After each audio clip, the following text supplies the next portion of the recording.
kits and components and tools for intervention. They have a strong ELL component.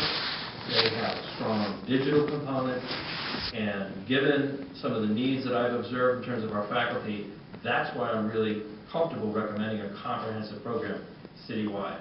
That's why, you know, core knowledge, as good as some of that primary text, that primary series is, doesn't have some of those elements right now that are fully developed.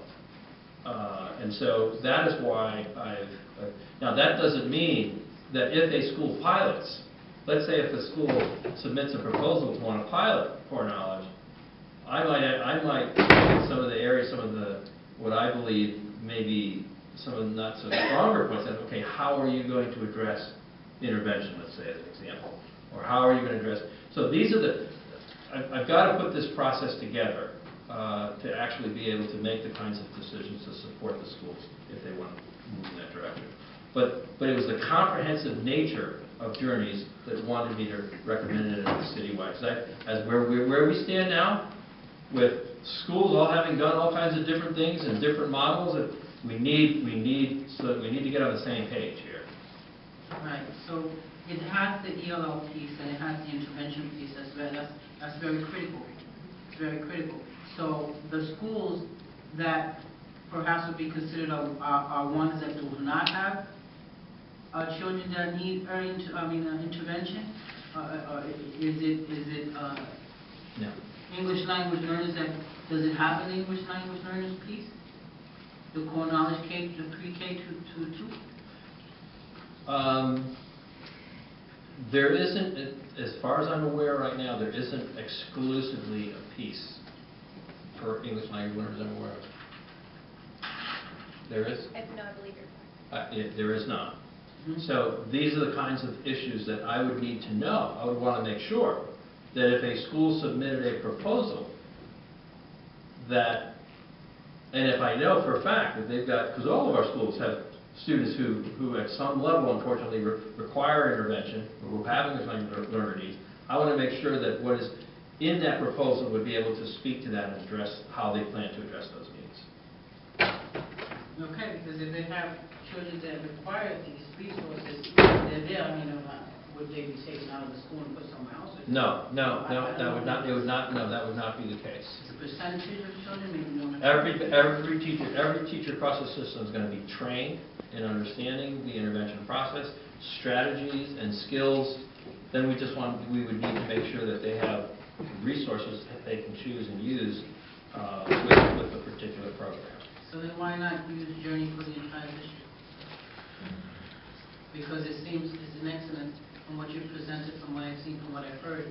Because I also was very, very impressed, if you will, with the year one data of core knowledge. Also, it may even have a more superior way of the way in which it was constructed and the content and the knowledge that it builds, as well as the strong foundation strand, yielded good results. And what it indicated in schools where it's been used, students coming in new demonstrated the greatest gain right away. But it was even students who were in the program over time all demonstrated results that were significantly better than others. So it was both an overtime gain. So my understanding, and really listening to one of the individuals who was one of the core developers there, I'm very particularly impressed. Now, we also relied on information from an organization called Student Achievement Partners, which has written research. They've done, that's the same organization that developed the criteria that's being used for the selection of publishers and publisher materials. And core knowledge, it ranks among the top. The kinds of expectations that they have for students are defined what they call in this stretch lexile, meaning that there are higher expectations for the performance of students. And when you analyze the actual literature that they've produced. So I selected it, and I'm recommending it, because I think it's a good program. And I don't think it's, from what I've read, it's a good program to use. The research that I've looked at, it's a good program to use. And I'm also familiar with schools personally, from my prior experience that have used CKLA, schools in Washington, D.C. And they have performed very well. So it's a program that I just happen to also believe that Journeys as a citywide comprehensive program is good for the city, but I didn't want to close the door. I wanted us to pilot, I want us to pilot CKLA and give that opportunity to 1 or 2 schools. And then let's not put all our eggs in one basket. Let's see what we can learn from some of these other folks. Okay, one last question. So what piece makes it a smooth transitioning from second grade to third grade journey? What is the piece that it has that core knowledge has that makes it easy to transition over to ELD? Well, part of the problem is that core knowledge isn't fully developed at 3 through 5.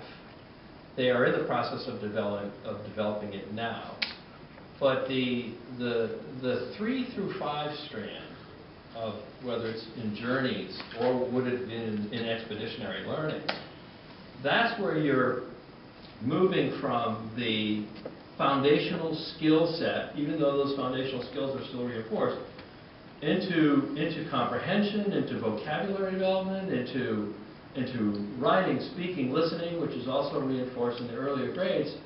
But in that particular case, it's a transition that can be facilitated. It could be facilitated into expeditionary learning, but into Journeys as well, because the foundational components tend to be somewhat similar with the reading programs at grades K2. It's all about decoding, and in the core knowledge case, it's about building language and content as well, as though Pearson does that well too. I mean, Journeys does that well too. That's the